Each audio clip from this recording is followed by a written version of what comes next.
Tonight, we are going to explore some timeless Zen stories that have helped people find peace and relaxation for centuries.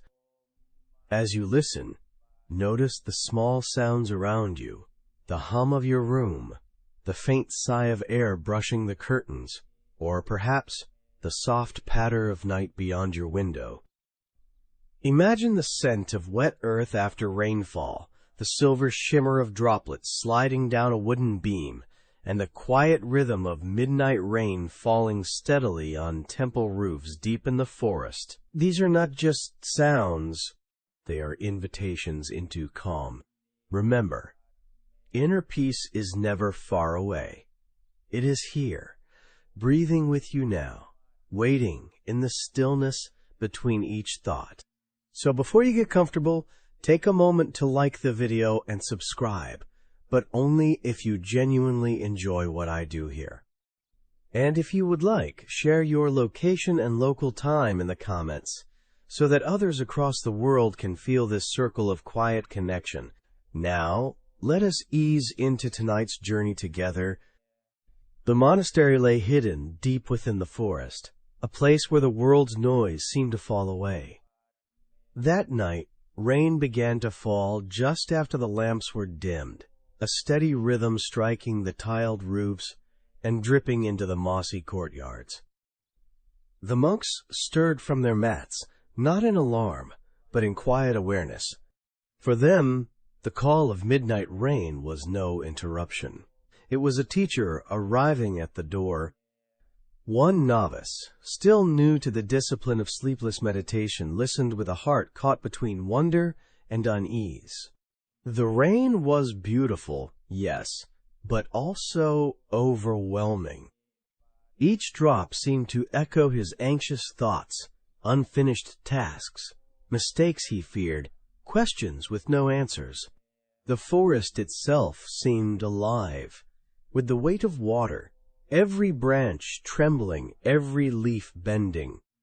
He wondered if he, too, might bend and break beneath the storm of his mind.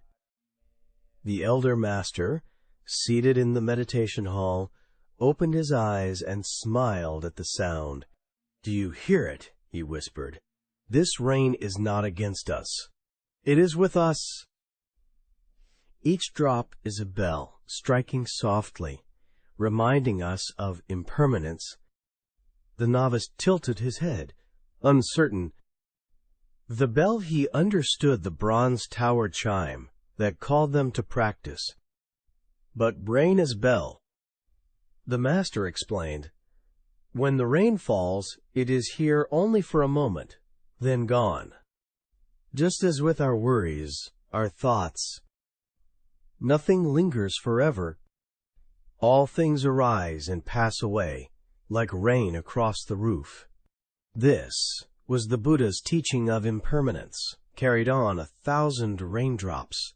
The Zen master might ask, is it the roof that holds the rain, or the rain that teaches the roof to let go? The novice closed his eyes and listened again. The downpour no longer seemed chaotic. He began to notice patterns, the high-pitched tapping on bamboo, the deep thud on soaked earth, the trickle along the stone path. The storm became less a wall of noise and more a symphony of passing moments. Each sound arose, sang, and dissolved. His breath, too, began to match the rhythm. Inhale with the rise of drops. Exhale with their fading. Tonight, you can let the rain guide you as well. Even if no storm lies outside your window, imagine one softly falling. With your next 3 breaths, picture each inhale as a drop landing, each exhale as the drop vanishing into the ground. Notice how this rhythm soothes your body, just as rain soothes the thirsty soil. This is your micro-practice, becoming the rain, brief and gentle, never clinging, always releasing. In the hall, other monks joined the practice. Some smiled faintly, others sat with bowed heads, but all felt the same truth. The rain was their teacher tonight. a young monk whispered playfully, "If each drop is a bell, then the sky is ringing endlessly." Laughter rippled softly, even in the storm, for humor, too, was part of Zen's way. The novice found himself smiling as well. His chest, once tight, loosened as he realized he did not need to resist the storm. The rain would fall whether he worried or not. And like the rain, his anxious thoughts too would pass, dissolving into the silence that always followed. The midnight rain continued, steady and calm, washing the forest, washing the mind. And within the hall, the novice learned his first lesson: storms do not destroy stillness, they reveal it.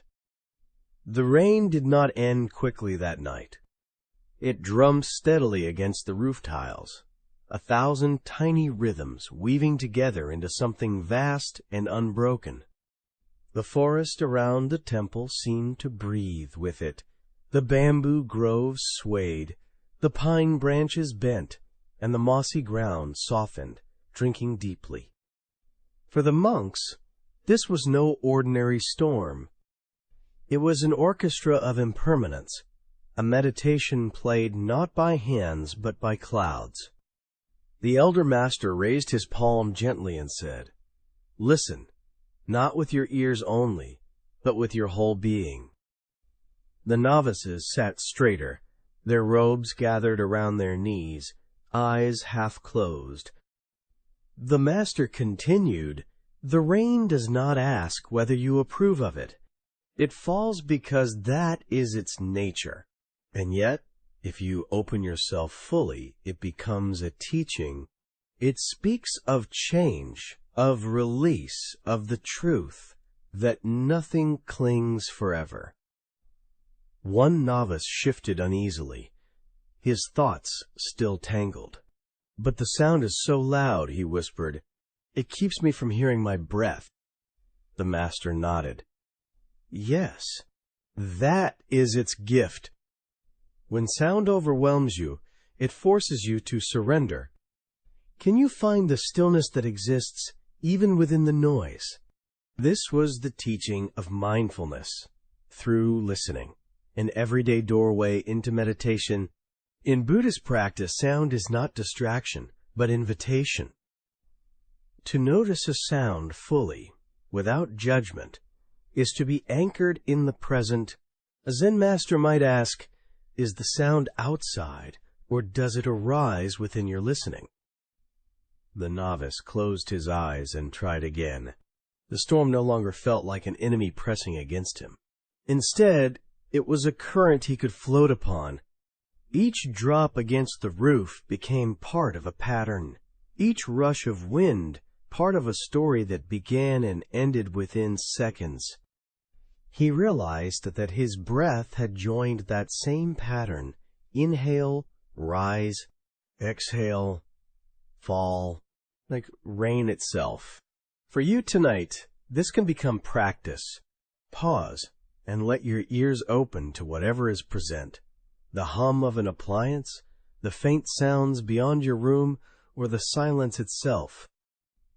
Inhale gently, noticing one sound. Exhale slowly, letting it fade. Try this with 3 or 4 breaths. This is your micro-practice, mindful listening, treating sound not as disturbance but as teacher. The elder encouraged the monks to notice more deeply. Rain on the bamboo sounds different from rain on the tiles. Rain on soil is not the same as rain on water. Each sound is distinct, yet all belong to the storm. So it is with your thoughts. Each has its own tone, yet all arise from the same sky of mind.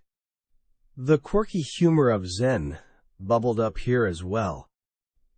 One young monk whispered to another, "I hear the rain chanting sutras better than we ever could." The second replied, "Yes, but it forgets the words each time it falls." Their quiet laughter blended with the storm, reminding all that practice need not be heavy. Even the rain could be playful, endlessly beginning again.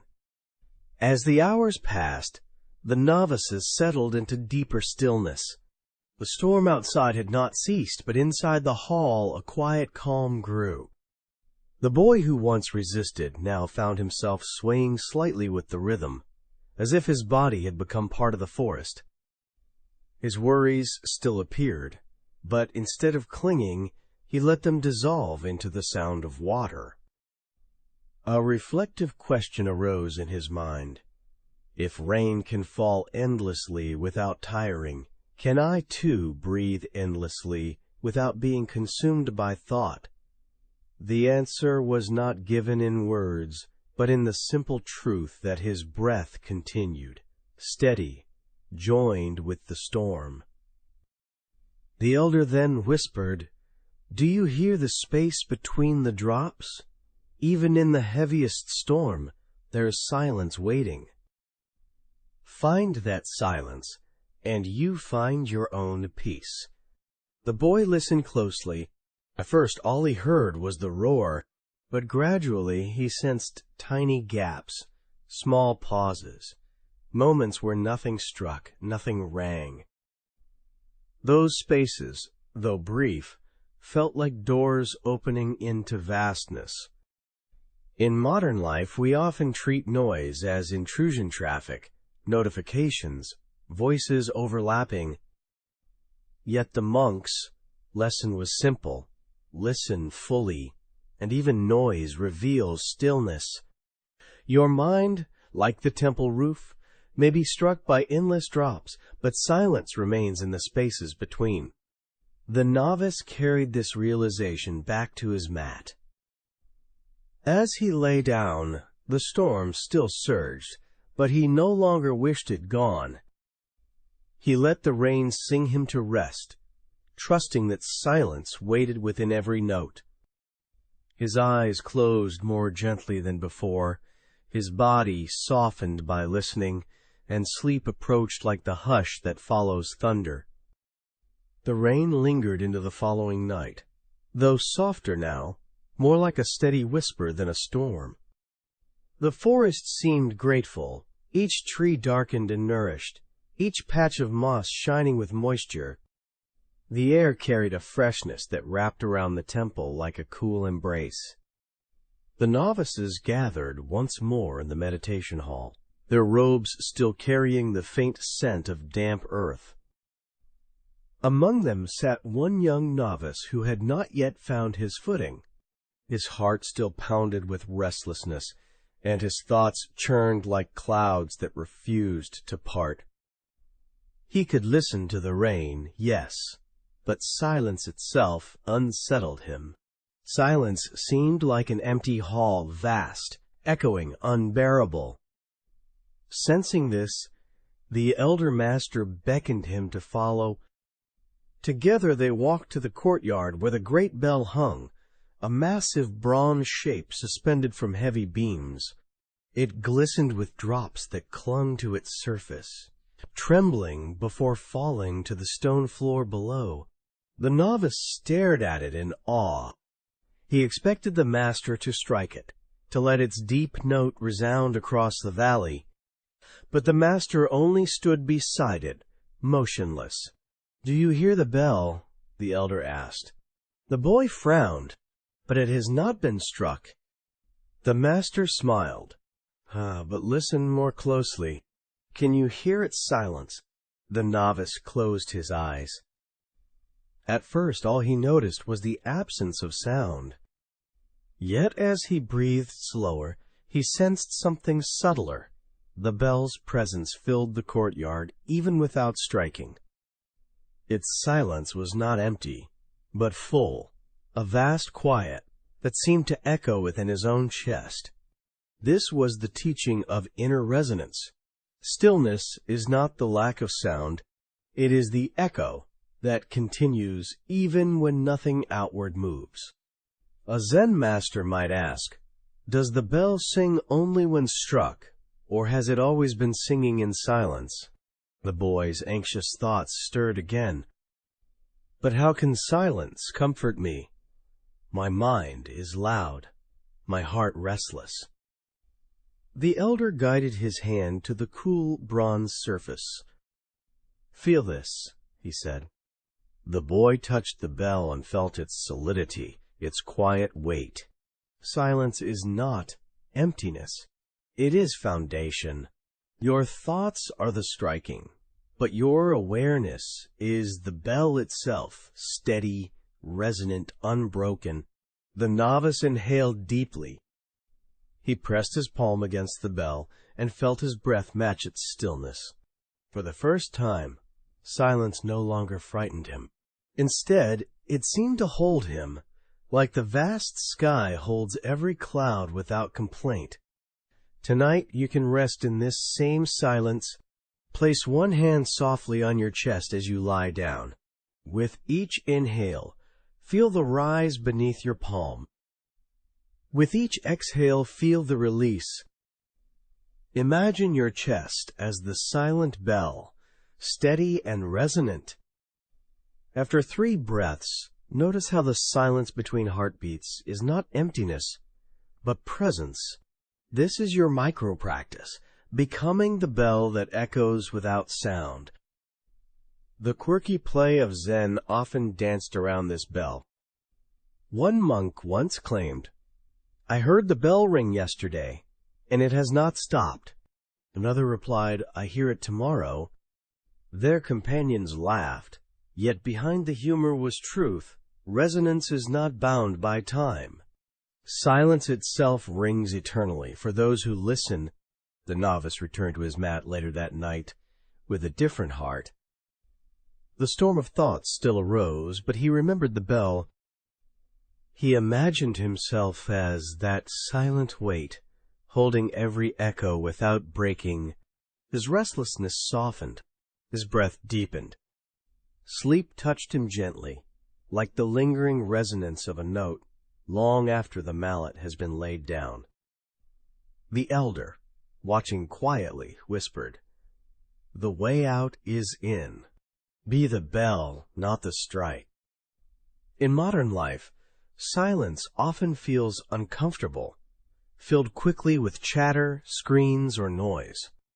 Yet this story offers another way, to hear the silence as presence, to let it echo within you as a reminder of your own steady ground. You need not strike the bell to know it is there. You need not silence every thought to rest in peace. Simply listen, and the echo of stillness reveals itself. And so, beneath the midnight rain and the silent bell, the novice began to understand that peace is not found by chasing away sound, nor by clinging to quiet. Peace is found in recognizing the echo that has always been ringing within. The bell's silent echo lingered in the novice's chest long after he returned to his mat. Yet the night was not finished with him.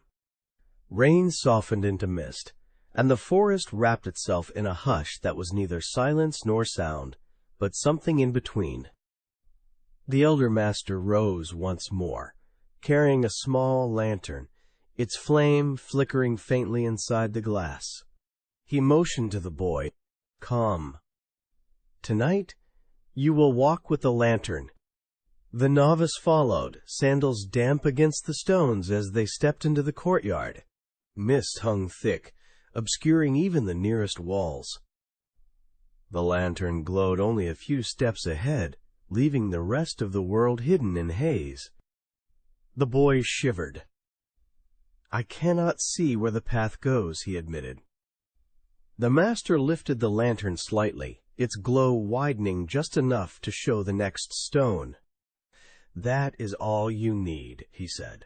They walked slowly through the fog, each step deliberate. The novice noticed how the lantern's glow shifted with each movement, first illuminating a patch of moss, then the curve of a railing, then the dark outline of a pine. Nothing beyond that small circle of light was visible. Anxiety tugged at him, whispering, "What if the path bends sharply? What if we step into emptiness?" Yet the master's steady pace calmed him. Step by step, the path revealed itself, always enough to carry them forward. This was the teaching of trusting the present moment. Anxiety rushes us ahead, demanding to see the entire journey, but peace is found in accepting the small circle of light we already hold. A Zen master might ask, does the lantern reveal the path? Or does the path reveal the lantern? The boy's breath slowed as he walked.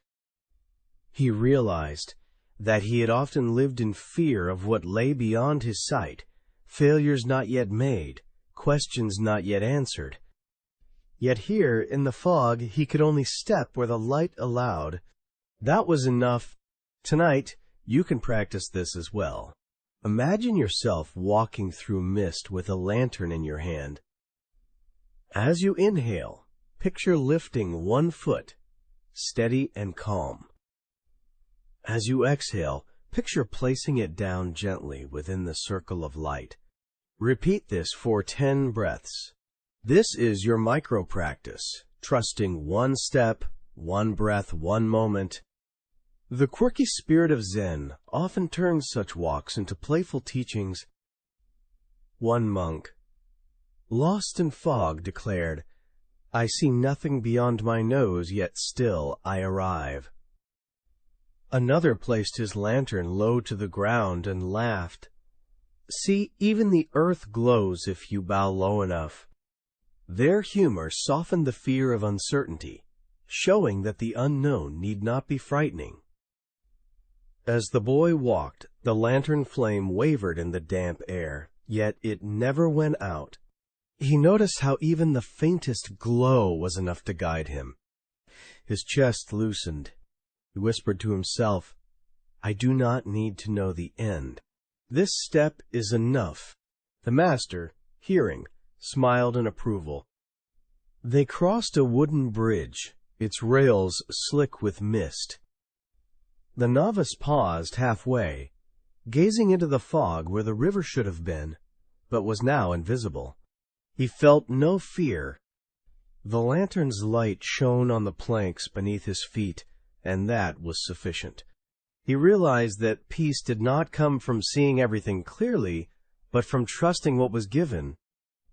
In modern life, the fog appears in different forms: uncertain futures, unanswered questions, moments where we long to see far ahead but cannot. Yet the lantern within us, our breath, our awareness, always provides enough for one step. To trust that is to rest in the present. When they returned to the hall, the boy bowed deeply. "The fog is not my enemy," he whispered. "It teaches me to trust the light I carry." The master touched the lantern gently. "Yes, and remember, the flame was never outside you." That night, lying on his mat, the boy imagined the lantern glowing within his chest. With each inhale, the light brightened. With each exhale, it revealed just enough space for rest. Anxiety still lingered at the edges, like fog beyond the circle of flame, but it no longer mattered. He had learned that peace was not in clearing the fog, but in trusting the light he carried into it. The memory of the lantern in fog stayed with the novice, glowing softly in his chest like an ember. Yet as the days unfolded, new challenges arose. The rains had passed, leaving the forest heavy with moisture. The bamboo groves at the edge of the temple swayed and bowed, their green stalks whispering secrets with each breeze. The novice, still new to the rhythms of monastic life, carried buckets of water along the paths, swept wet leaves from the courtyards, and felt the weight of his restless thoughts pressing once more. He wondered, if the rain has gone, why does my storm remain? The elder master, noticing his unease, invited him to sit beneath the bamboo grove. They settled on a flat stone, robes damp, where the mist still lingered. The stalks above them leaned and swayed, bending gracefully whenever the wind pushed against them. Their soft creaking filled the silence. The master asked, "What do you see?" The boy replied, "The bamboo moves endlessly. It seems it may snap." The master smiled. "Yet it does not. It bends. That is its strength. If it tried to resist the wind, it would break. Anxiety is like the wind. You need not resist. You need only learn to bend." This was the teaching of resilience through yielding, a quiet wisdom rooted in the middle way. Strength is not always found in rigidity. It is often revealed in flexibility. A Zen master might ask, "When the wind blows, is it the bamboo that bends, or the wind that bows to bamboo?" The novice watched more closely. He noticed how each stalk swayed, yet always returned upright when the gust passed. The movement was not weakness, but grace. He imagined his own mind as bamboo, his anxious thoughts the wind. At first he stiffened, fearing the gusts, but then he let his shoulders soften, his breath flow, his body sway slightly with the breeze. To his surprise, the anxiety felt less like a storm and more like a passing current. Tonight, you can join him in this practice. Lie back and imagine yourself as a bamboo stalk rooted firmly in the earth. As you inhale, feel your spine lengthen gently. As you exhale, imagine bending slightly, releasing tension. Repeat with 3 or 4 breaths, reminding yourself, to bend is not to break. This is your micro practice, resilience, through yielding. The quirky humor of Zen often grew among the bamboo. One monk, caught swaying too far during meditation, laughed. "I am not falling asleep. I am bowing to the wind." Another whispered during a storm, "The wind thinks it moves the bamboo, but perhaps the bamboo moves the wind." Their playful paradoxes lightened the seriousness of practice, showing that even storms could be companions rather than enemies. The boy began to carry this image into his daily life. When anxiety rose during chores, he pictured himself bending like bamboo. When thoughts pressed hard against him at night, he whispered, "Bend, do not break." Slowly his heart loosened. He saw that peace was not about blocking the wind, but allowing it to move through him without shattering his stillness. Later, during evening chanting, a sudden gust rushed through the open hall, extinguishing a candle. Some novices gasped, but the boy smiled faintly. He thought, "Even flame bows to the wind, yet it lights again." He realized that he too could bow and rise without losing his inner light. In modern life, we often try to hold rigid against what comes: stress, deadlines, expectations, uncertainty. Yet the bamboo offers another way: bend, and you endure. Yield, and you remain unbroken. The storm may howl, but the grove survives, swaying together. That night, as the boy lay on his mat, he heard the bamboo whisper outside, their leaves brushing like gentle rain. He imagined them bending in rhythm with his breath. With each exhale, he softened, swayed, and returned upright in spirit. Sleep found him more easily, carrying him into dreams where the wind danced among countless stalks, and he swayed peacefully among them, unafraid. The bamboo's bow had become his own, an answer to restlessness, not with force, but with grace. The lesson of the bamboo lingered in the novice's heart, yet his mind still sought clarity. He had learned to listen to the rain, to feel the silent bell, to walk by lantern light, and to bend like bamboo. Still, he wondered, where does peace truly come from? Is it sound? Is it silence? Is it bending? or standing tall? These questions swirled like mist in his chest. That evening, as clouds parted to reveal a stretch of stars, the elder master led the monks once more into the courtyard. The great bell loomed above them, its bronze surface glistening faintly in the moonlight. The master looked at the group and posed a koan, a riddle meant not to be solved by logic, but to be lived by the heart. "Tell me," he said softly, "when the bell is not struck, is it silent or is it ringing?" The novices looked at one another, uncertain.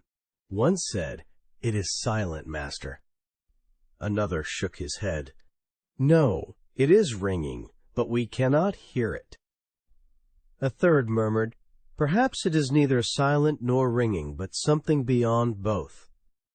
The master simply smiled, his eyes glimmering with the patience of the moon. This was the teaching of sound and silence, one of the paradoxes Zen often offered as medicine. To cling only to silence is to fear sound. To cling only to sound is to fear silence. True stillness embraces both, just as the sky holds both clouds and stars. A Zen master might ask, is the bell's song in the striking or in the listening? The boy closed his eyes, listening deeply. He remembered the storm's noise, the silence between drops, the bamboo's creak, the lantern's faint hiss in fog. He realized that both sound and silence had guided him, neither complete without the other. His anxiety, too, was sound loud, insistent, but beneath it was silence, waiting patiently. Together they created a rhythm he could learn to rest within. The elder encouraged the monks, "Do not fear the bell's silence. Do not cling to its sound. Notice the space where both dissolve. That is the true teaching." Tonight, you can explore this paradox. As you lie in your bed, listen for the faintest sound around you, the hum of air, the ticking of a clock, the distant world outside. Inhale, letting that sound fill your awareness. Then exhale, noticing the silence that follows. Repeat 3 times. This is your micro-practice, resting not in sound or silence alone, but in the union of both. The quirky humor of Zen often shone brightest in these riddles. One monk once declared, "The bell rang before I was born, and it will ring after I die." Another answered, "Then who is it that hears?" Their companions burst into laughter, knowing the koan was not a puzzle but a mirror, reflecting each monk's own heart. The novice tried to hold this paradox in his own way. He whispered inwardly, "When my mind is noisy, I can listen. When it is quiet, I can listen still. Both are bells." His chest eased, for he no longer needed to silence his thoughts entirely.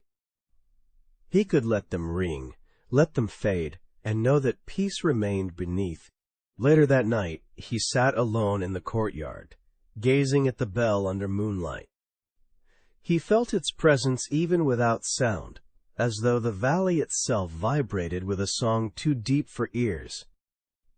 For the first time, the boy smiled at his anxiety, not as enemy, but as a note in the greater symphony. In modern life, we often divide ourselves longing for quiet, fearing noise, or clinging to distraction. Yet the bell's koan reminds us, sound and silence are not opposites but companions.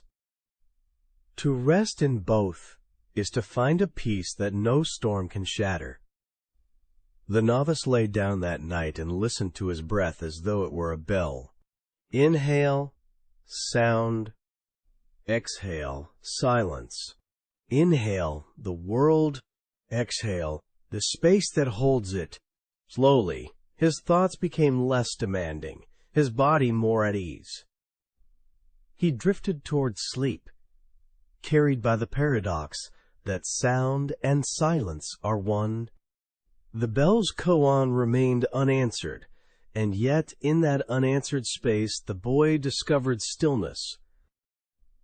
The koan of the bell had softened the novice's restless heart, but his questions had not ended. Days passed, and though the sun returned to the forest, the ground still held the weight of the recent rains. The river that curved past the temple had swollen, its current rushing strong, carrying branches and leaves with it. The boy stood on the bank, uneasy. Watching the endless flow, he thought of his thoughts constant, unceasing, dragging him along whether he wished or not. The elder master joined him, leaning on his staff. "You see the river," he said quietly. "Tell me, what troubles you now?" The boy frowned. "The water never stops. I feel my thoughts are the same, sweeping me away. I cannot rest." The master smiled. "Ah, but notice, the river carries everything without clinging. Only you hold on to each branch, each leaf. Let them drift, and the current becomes a friend." The boy stared at the water, where foam curled and disappeared, where twigs spun in eddies before vanishing downstream. He realized that his anxiety was not the river itself, but his desperate effort to grasp each passing fragment. This was the teaching of letting go, a central thread of Buddhist wisdom. To cling is to suffer, to release is to discover freedom. A Zen master might ask, if you drop the branch, do you lose it or do you gain the river? The elder encouraged him, try now. Imagine one worry as a leaf in your hand. Place it on the water. Watch how the current takes it. Then breathe again. The boy obeyed, lifting an imaginary leaf and placing it into the rushing stream. He followed it with his eyes as it spun, bobbed, and then was carried out of sight. His shoulders loosened.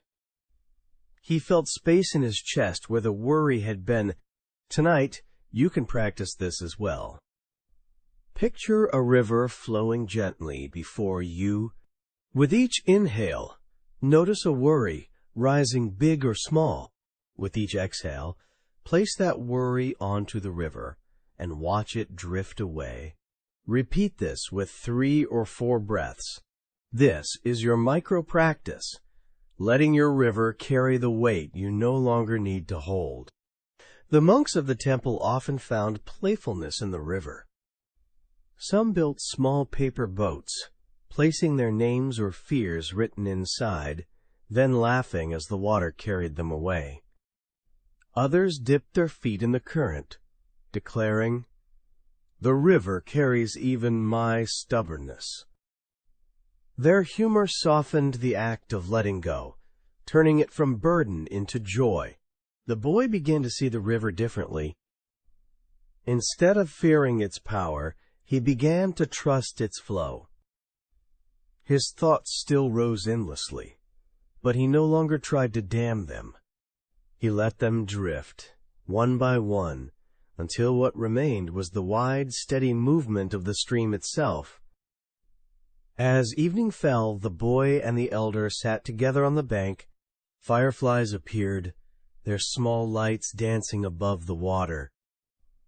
The current shimmered with moonlight, silver threads weaving endlessly downstream. The elder whispered, "The way out is in. Release, and the river will carry you home." The boy placed another invisible leaf onto the water, this time smiling as it vanished. His heart felt lighter, his mind less crowded. For the first time, he realized that he could let his anxiety flow away without needing to control its path. In modern life, rivers appear in other forms. Emails rushing in, worries tumbling endlessly, memories looping without pause. Yet the teaching remains: you are not the river's prisoner. You are the witness on the bank, free to release what you hold. That night, lying on his mat, The boy listened to his breath as though it were a river. Inhale, a branch arriving. Exhale, the branch drifting away. Again and again he let go. His chest rose and fell like the current itself, carrying him toward sleep, steady and unbroken. The swollen river had taught him that peace is not found in stopping the flow, but in releasing what was never meant to stay. The novice carried the lesson of the river into his days, yet his heart still wavered at times. Letting go felt easier in theory than in practice. During chores, when buckets slipped from his grasp, or when his chanting faltered, the thoughts returned, pulling at him like undercurrents. He longed for steadiness, something warm and immediate that would remind him of presence, even in restless hours. That evening, the elder monk guided him into the small tea hall beside the meditation chambers. A low table stood at the center, set with 2 porcelain cups and a pot resting over glowing coals. The air was fragrant with the earthy sweetness of dried leaves. The master poured water slowly, steam curling upward like soft ribbons. The boy watched the rising vapor, entranced by its delicate movement.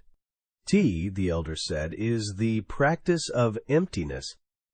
The leaves give their essence, the water carries it, and soon nothing remains but fragrance.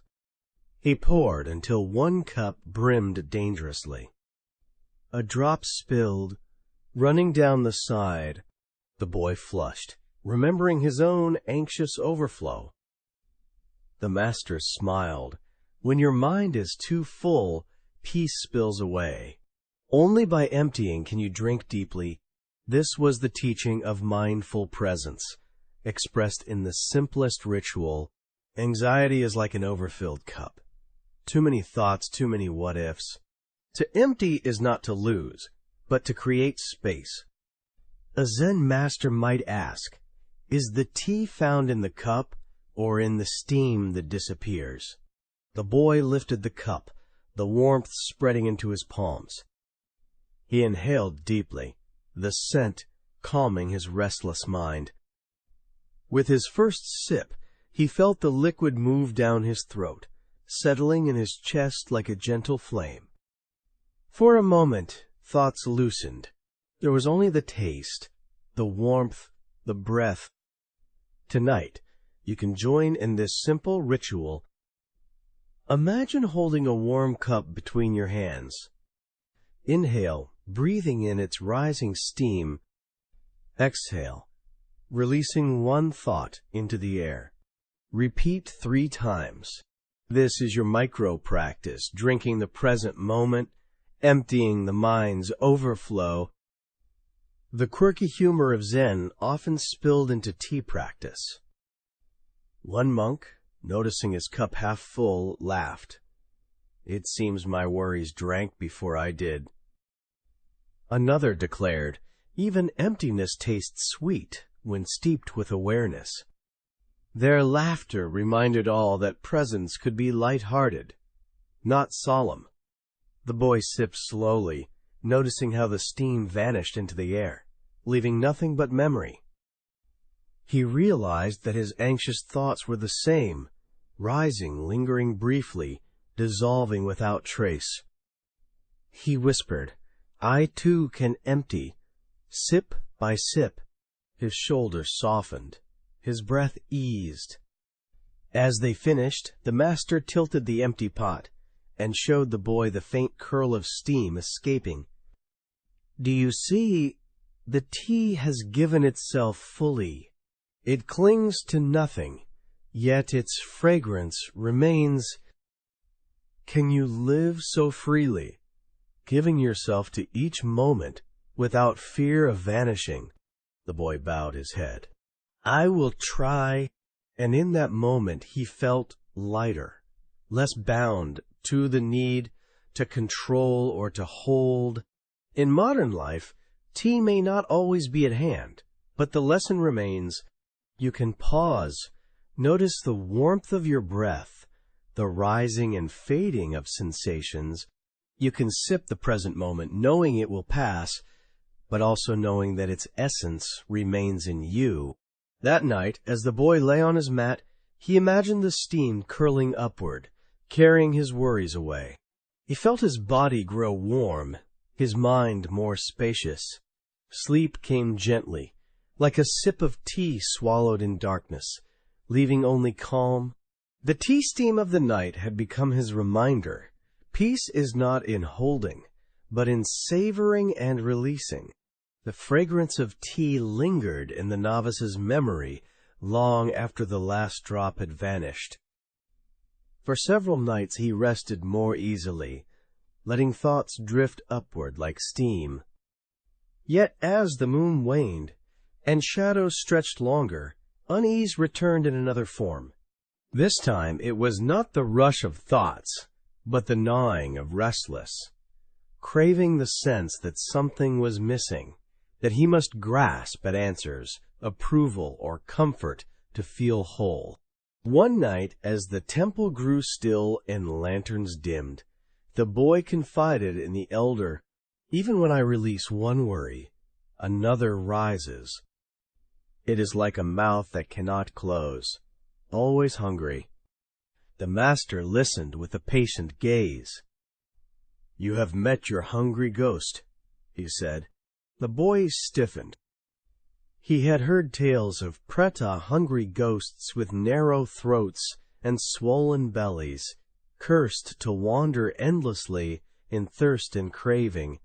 To imagine such beings unsettled him. Yet the master's voice remained calm. "Do not fear. The ghost is not outside you. It is the part of your heart that believes nothing is enough. If you greet it with resistance, it grows. If you greet it with compassion, it rests." This was the teaching of compassion for craving. The hungry ghost is not a monster to be fought, but a metaphor for the endless dissatisfaction within us. A Zen master might ask, when the ghost drinks, does it thirst less, or does your kindness quench it more than water ever could?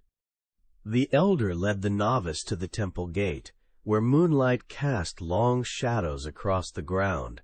"Close your eyes," he instructed. "Imagine the ghost approaching. Its hunger is great, its longing endless. Instead of turning away, bow to it. Whisper, 'Hello, dear ghost. I see you're suffering.'" The boy trembled, but obeyed. In his mind, he saw a pale, weary figure, its eyes sunken, its belly swollen. Fear rose at first, but then he whispered the words. To his surprise, the ghost's gaze softened. It did not vanish, but its restless clawing eased. He felt tears in his own eyes, realizing the ghost was simply his own craving, seeking recognition. Tonight, you can practice the same. As you lie quietly, notice if a restless longing stirs perhaps for certainty, for approval, for peace itself. Instead of fighting, place your hand gently on your chest. Inhale, whisper inwardly, "Hello, dear ghost." Exhale, add softly, "May you find rest." Try this for 3 breaths. This is your micro-practice, transforming craving through compassion. The monks of the forest often told stories of such ghosts to lighten the heart. One elder once left bowls of rice at the gate, saying, "Tonight I feed my ghosts." The younger novices laughed, yet noticed how his own face shone with serenity afterward. Another monk drew silly faces on lanterns, declaring, "See, my ghosts smile when I smile." Their play reminded all that even the heaviest cravings could be met with warmth rather than fear. The boy began to carry this lesson with him. When thoughts rose at night, "What if I fail? What if I am not enough?" He placed his hand on his heart and greeted them gently. Instead of pushing them away, he whispered recognition, and the craving softened. He realized that the ghost did not vanish, but it no longer ruled him.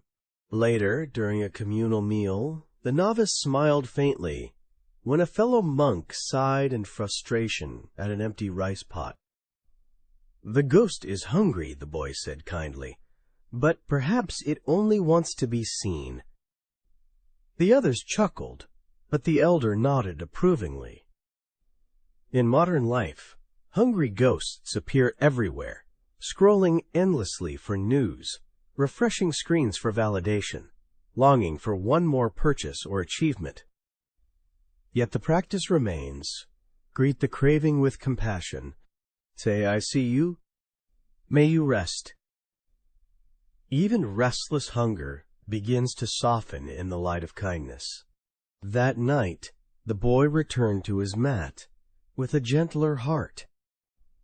His mind still stirred with longing, but he no longer feared it. He let the ghost sit quietly beside him, acknowledged and soothed.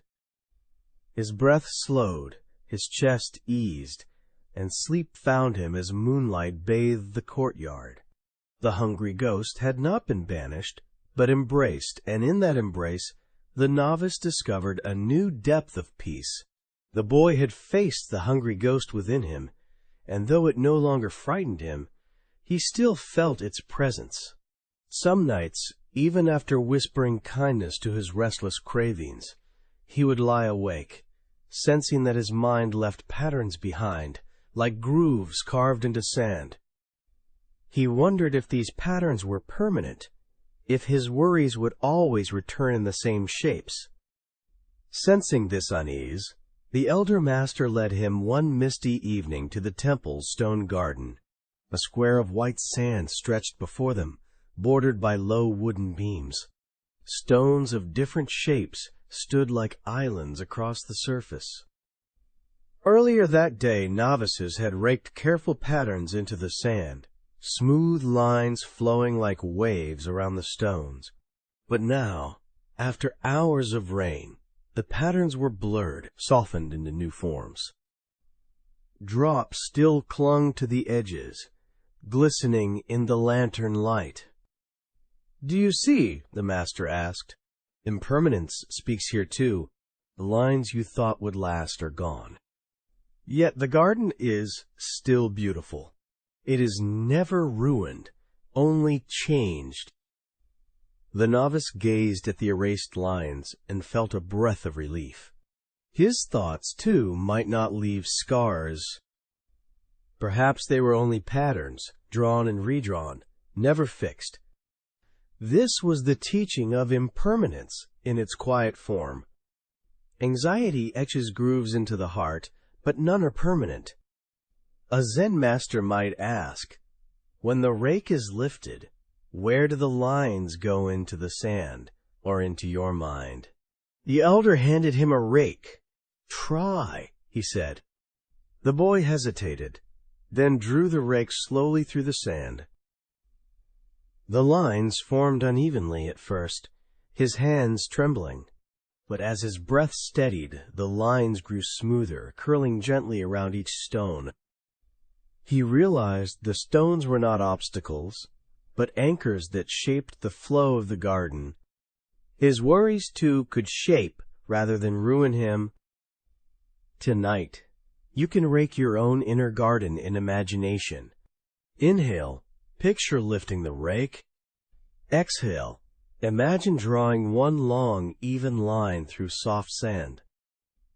If a worry arises, see it as a stone. Let your breath curve around it gracefully, leaving a pattern that includes it, not resists it. Repeat 3 or 4 times. This is your micro-practice, reshaping restlessness into harmony. The monks often found joy here. Some raked playful spirals, others drew circles, only to erase them moments later. One monk laughed as he dragged the rake across his own footprints, declaring, "See, even my mistakes can be arranged beautifully." Their laughter reminded all that impermanence was not loss, but freedom. The boy raked until the garden shimmered under the lantern's glow. He felt his breath match the rhythm of the rake. Inhale, lift. Exhale, draw. The more he practiced, the less anxious he felt about perfection. Each line was simply part of a moment, soon to be changed. The master whispered, "Do not fear the rain that will erase this. Welcome it, for when the lines vanish, you are free to begin again. So too with your thoughts. Do not cling to their marks. Let the rain of impermanence wash them clean." The boy bowed his head, understanding at last that his worries were not carved in stone, but drawn in sand. Each storm, each day, each breath reshaped them. Nothing was fixed forever. In modern life, we often treat our anxieties as permanent scars, believing they define us. Yet the stone garden offers another view. They are patterns, shifting with time, always open to change. With each breath, you may draw a new line, reshape the old, and welcome the rain that clears the canvas. That night, lying on his mat, the novice pictured the garden inside him. He imagined the rake smoothing lines through the sand of his mind, his worries as stones embraced by curves of breath. He smiled softly, feeling the freedom of impermanence. Sleep came easily, like rain erasing old lines, leaving space for tomorrow's patterns. The stone garden had whispered its truth. Anxiety is never permanent. It is only a shape waiting to be redrawn. The erased patterns of the stone garden stayed with the novice, lightening the heaviness he once carried. But as nights passed, another question rose in his heart. If impermanence means everything changes, what can I hold on to when I feel lost? His mind searched for something steady, something that could offer comfort when thoughts swelled again. One evening, as the monks gathered for their simple meal, the elder master entered the hall with a gentle glow upon his face. His eyes softened and a quiet smile curved across his lips. He said nothing at first. He only looked at the novices, his smile like a lantern. The boy, noticing, felt warmth rise in his chest. Without a word, his shoulders eased. The meal tasted sweeter. The silence felt lighter. Later, when the novices returned to their chambers, the boy approached the elder. "Master, why does your smile make me feel calm? You did not speak, yet I felt at ease." The elder chuckled softly. "A smile is the face of compassion. It tells the restless heart, you are safe, you are seen, you are loved. Even the tightest knot begins to loosen when warmed by kindness."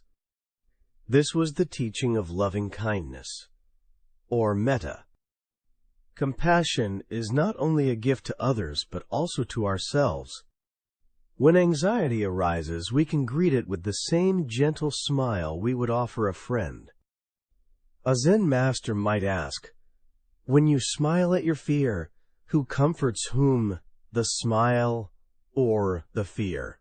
The boy tried it. At first, his lips curved stiffly, almost forced. But as he breathed, the smile softened, spreading into his eyes. To his surprise, his chest grew lighter. His worries felt less sharp, less urgent. He realized he had never thought to smile at himself. Tonight you can try this too. As you rest, let the corners of your mouth turn upward. Just a little. Inhale. Imagine the smile warming your heart. Exhale. Let it spread through your body. Repeat 3 times. This is your micro-practice, softening restlessness with the medicine of a gentle smile. The quirky side of Zen often bubbled through smiles and laughter.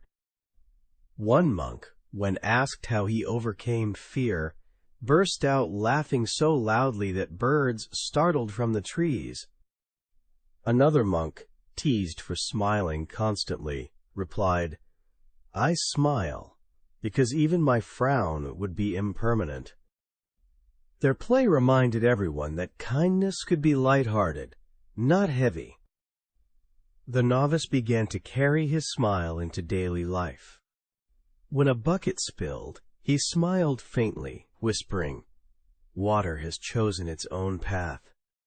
When he stumbled in chanting, he smiled and bowed, continuing without shame. When he felt his chest tighten at night, he smiled softly into the darkness, whispering, "Hello, dear fear." Each time the grip of anxiety loosened, the elder encouraged him further. Compassion is not grand. It is not distant. It is in the simple act of softening toward what hurts. Your smile is a lantern no storm can extinguish. The boy bowed, realizing that compassion was not something to search for, but something already within him, waiting to be shown. In modern life, we often forget this simple medicine. We smile for cameras, for politeness, but rarely for ourselves. Yet even a small smile in solitude can shift the heart, reminding us that we are not our worries. We are the kindness that holds them. That night, as the boy lay on his mat, he practiced once more. His lips curled gently, his breath deepened, and the shadows in his chest softened. Sleep came slowly, steadily, wrapped in warmth, as if the elder's smile had followed him into dreams. The old master's smile had revealed its truth. Compassion transforms anxiety not with force, but with the lightness of kindness. The boy carried the warmth of the master's smile into his days, yet he still felt a need for a deeper refuge. Smiles softened fear. Tea emptied the mind. The river carried worries away, but storms always returned. He longed for a place inside that could not be shaken, no matter how fierce the wind or how restless his thoughts. One evening, as dark clouds gathered again above the forest, the elder led him to the meditation hall. The lamps were dim, the air cool with the scent of pine drifting in from outside.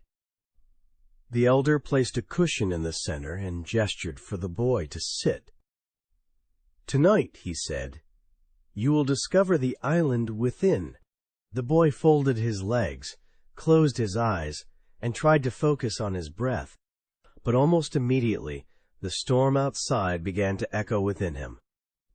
Thunder rumbled in the distance, and his heart mirrored it with uneasy beats. Thoughts struck like lightning. What if the storm grows stronger?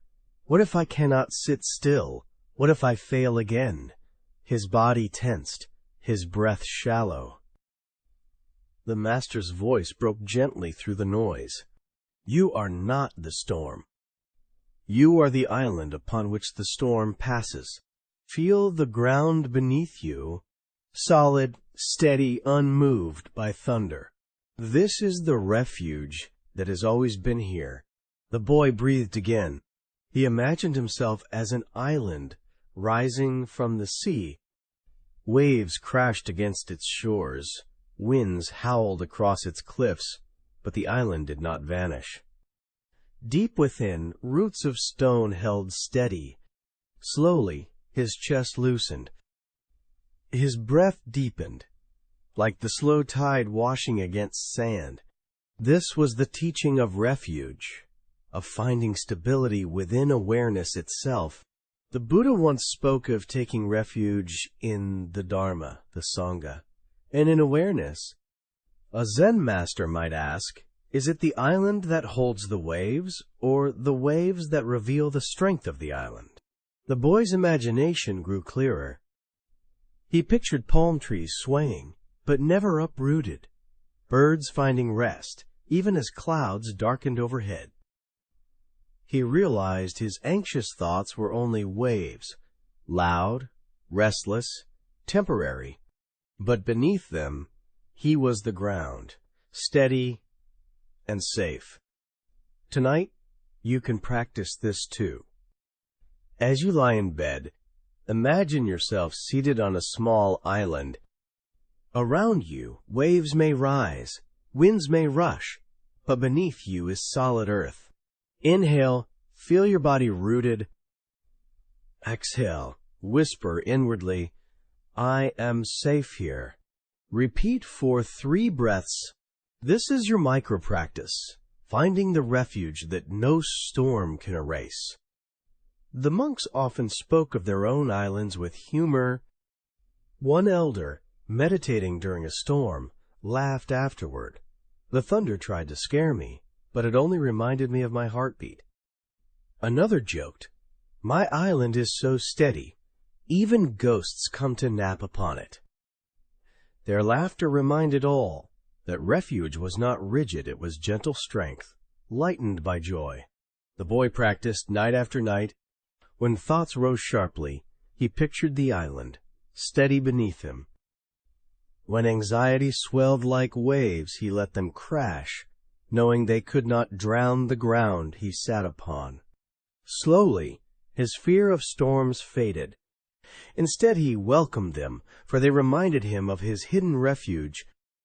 One morning, after a long night of rain, the elder asked, "And where is your island now?" The boy pressed a hand to his chest. "Here. It has always been here. I simply forgot." The master nodded, his eyes warm. In modern life, we often seek refuge in outer things, comfort, distraction, approval. But storms always return, and those shelters cannot last. The island within, however, is steady. It waits in every breath, beneath every thought, unshaken by what comes and goes. That night, the boy lay on his mat as thunder rolled once more across the valley. But instead of shrinking, he smiled softly. He felt his breath as the tide, his body as the island. The storm sang, but he was not swept away. He rested deeply, drifting into dreams where he walked calmly upon his inner shore.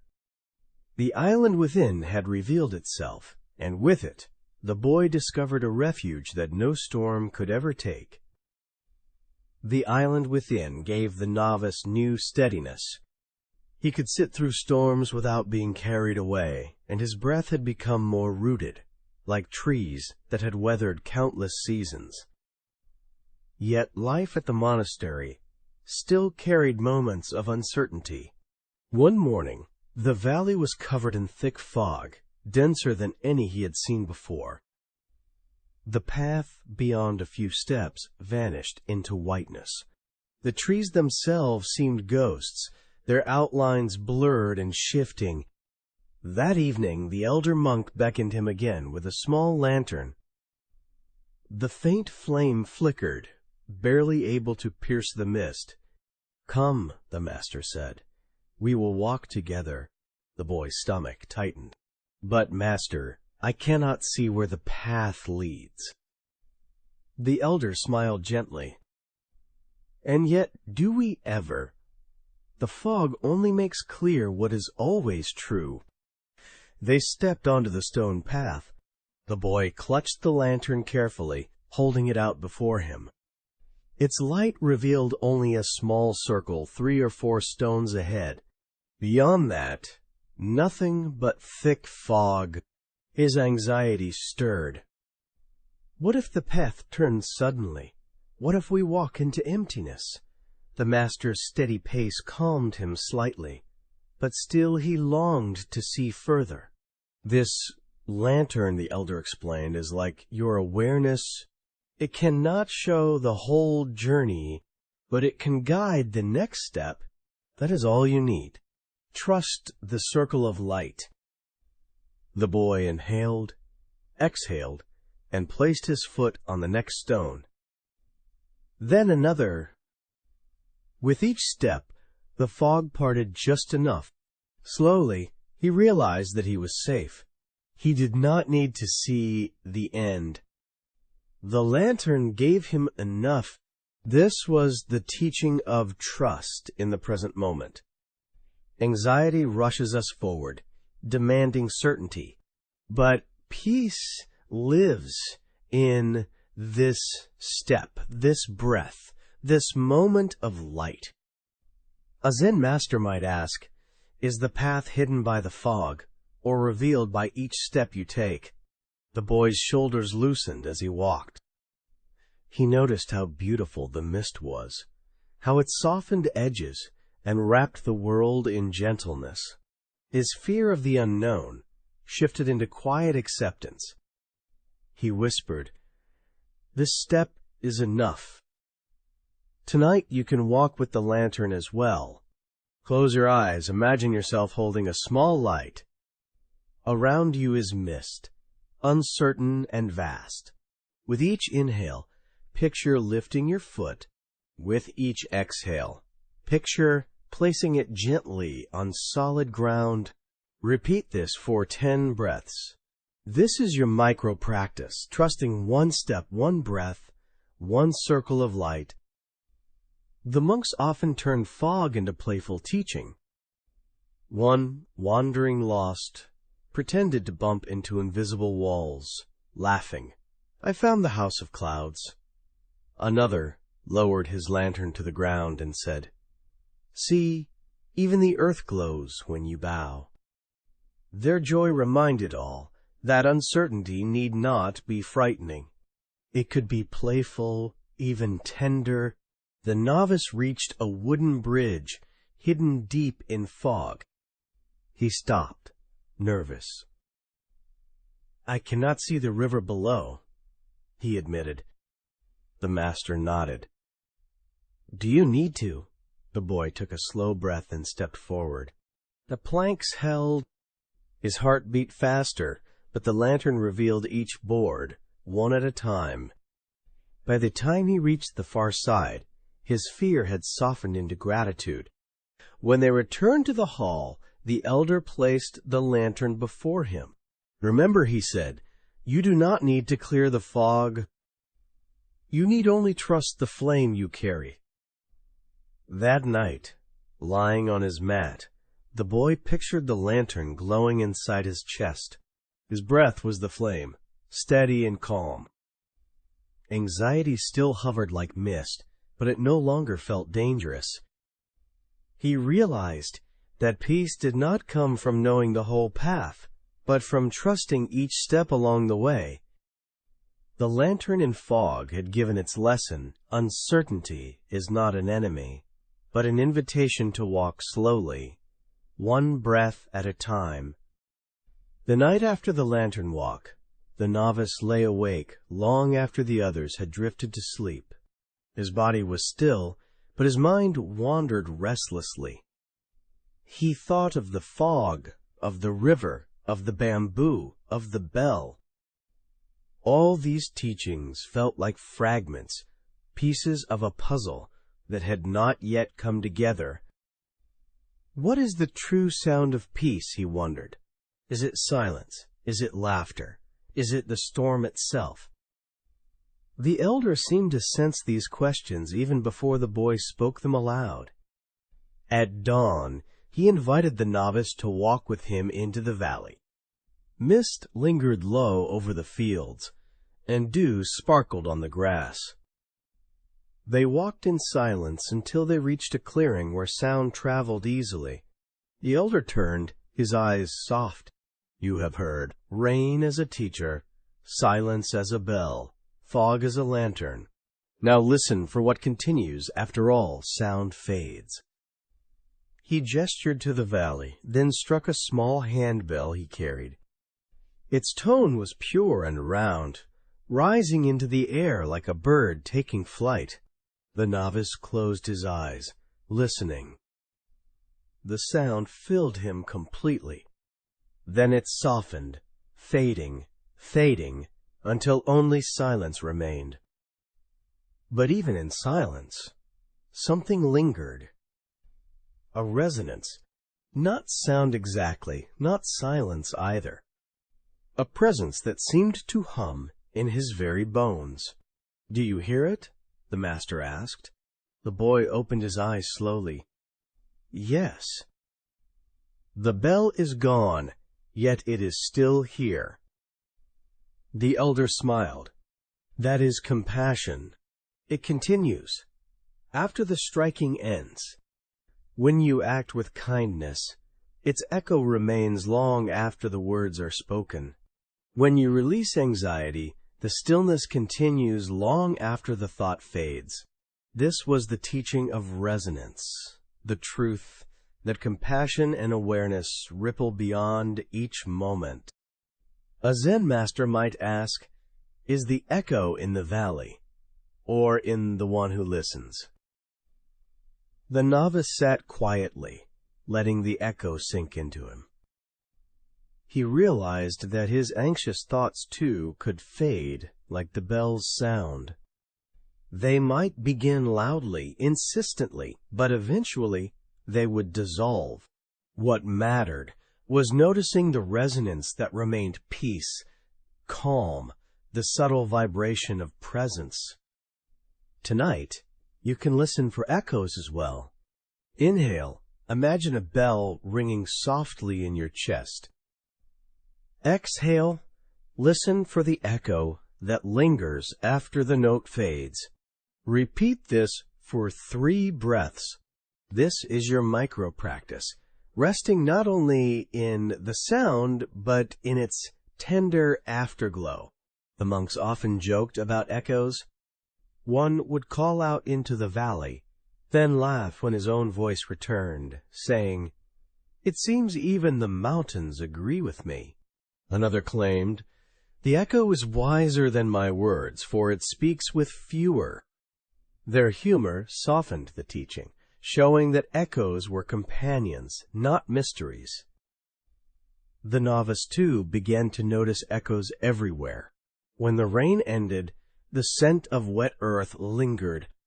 When laughter ceased, warmth remained. When the bell stopped, silence carried its vibration. He realized that peace was not found in chasing sound or clinging to silence, but in resting with what lingers beyond both. As evening came, the boy returned to the courtyard and placed his hand against the great bell. He closed his eyes and felt not sound, not silence, but a hum inside himself. He whispered, "Even when struck, even when quiet, the bell remains." He knew now that peace was not fragile, not fleeting. It was resonance, always present beneath the rise and fall of experience. In modern life, echoes remain for us too. A kind word spoken lingers long after the conversation ends. A moment of calm continues even when the world grows noisy again. Anxiety may ring loudly, but its echo can soften into quiet if we let it. That night, the boy lay down with a lighter heart. He listened to his breath as though it were a bell, each inhale a note, each exhale an echo. The sound of stillness carried him toward dreams, where valleys sang with resonance, and every strike became a song that never truly ended. The echo through the valley had given its teaching. Peace is not in the sound alone, but in the resonance that continues within. The resonance of the bell lingered in the novice's chest like a quiet star, shining even when unseen. He no longer feared silence, nor the storm, nor even the restless cravings that once haunted him. Yet he had not yet witnessed the full cycle, the return of peace after turmoil, the stillness revealed after rain, recital. The elder knew this final lesson must be learned not in parable, but in the unfolding of nature itself. So he woke the boy before dawn. The rain had fallen through most of the night, a steady cleansing, that left the valley damp and gleaming. As they stepped outside, the air was sharp with freshness. Mist curled above the river, and the forest glistened with silver drops. Birds had not yet begun their song, but the world itself seemed to hum with anticipation. "Come," the elder said, and they climbed a small hill beyond the temple grounds.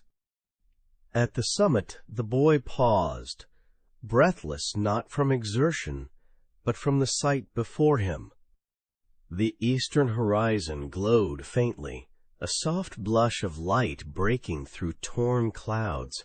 The valley lay below, every leaf jeweled with dew, every stone washed clean. The storm had ended, and in its place was stillness so complete it felt like a benediction. The elder spread his arms. "This is dawn after the rain. Notice how nothing resists. The trees do not cling to last night's storm. The earth does not hold its thunder. Everything has released, and so everything shines." The boy inhaled deeply, feeling the damp air fill him with clarity. For the first time, he understood impermanence, not only as an idea, but as a gift. Storms pass, anxieties dissolve. What remains is freshness, renewal. This was the teaching of interbeing, that storm and stillness are not separate but partners. Without the rain, the valley would not glisten. Without anxiety, peace would not feel so precious. A Zen master might ask, when the storm ends, does peace arrive from outside, or was it always waiting beneath the clouds? The boy closed his eyes. He recalled the hungry ghost, the bamboo, the lantern, the river, the tea steam, the bell. All of them had led him here, to this simple truth: peace is not the absence of storms, but the stillness revealed when they pass. Tonight you can rest in this dawn as well. Inhale gently, imagining the air after rain cool, fresh, alive.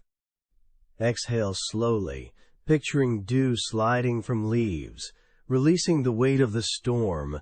Repeat this 3 or 4 times.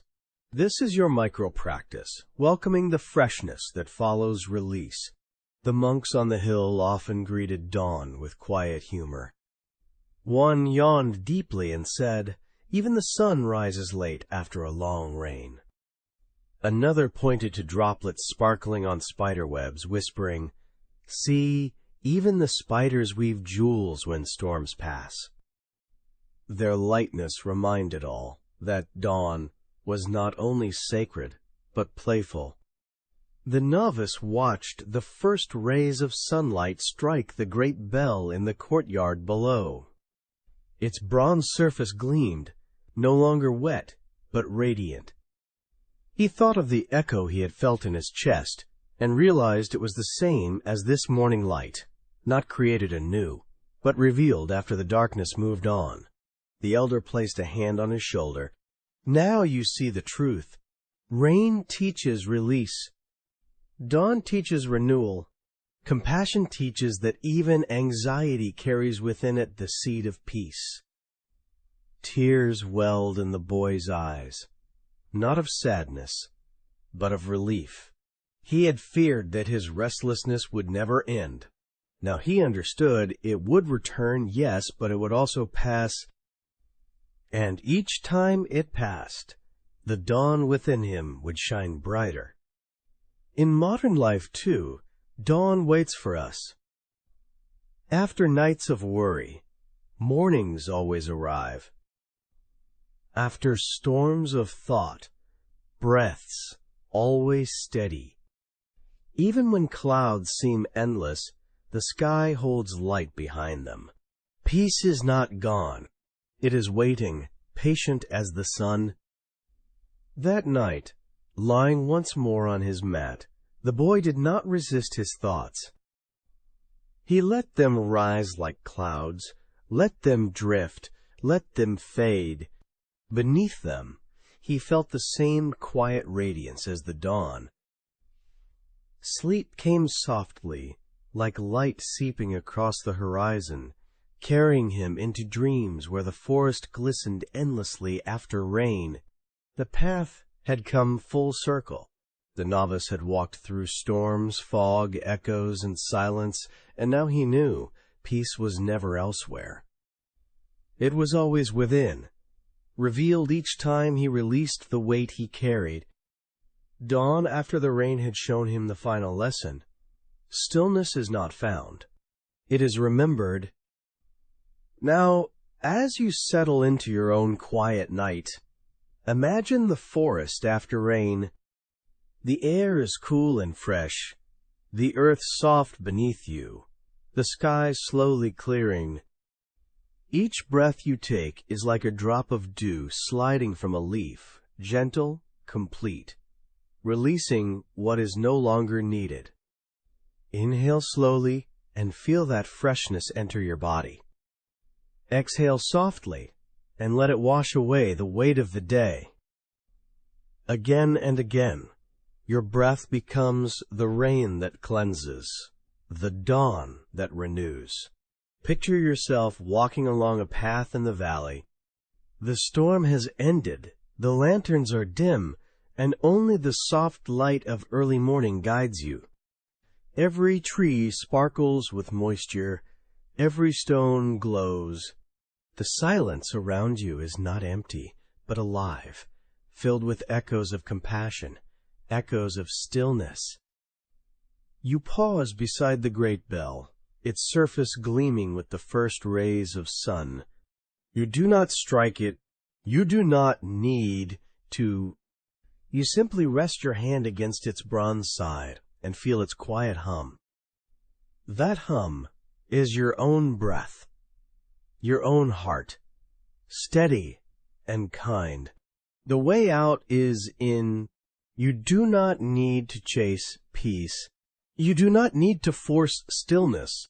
You only need to remember the island within, the lantern you carry, the smile you can offer yourself in the dark. Now, let your body sink deeper into rest. Let your thoughts dissolve like mist in morning light. Let your breath lengthen until it is slower than words, slower than time. You are safe. You are held. The storm has passed. Peace has been here all along.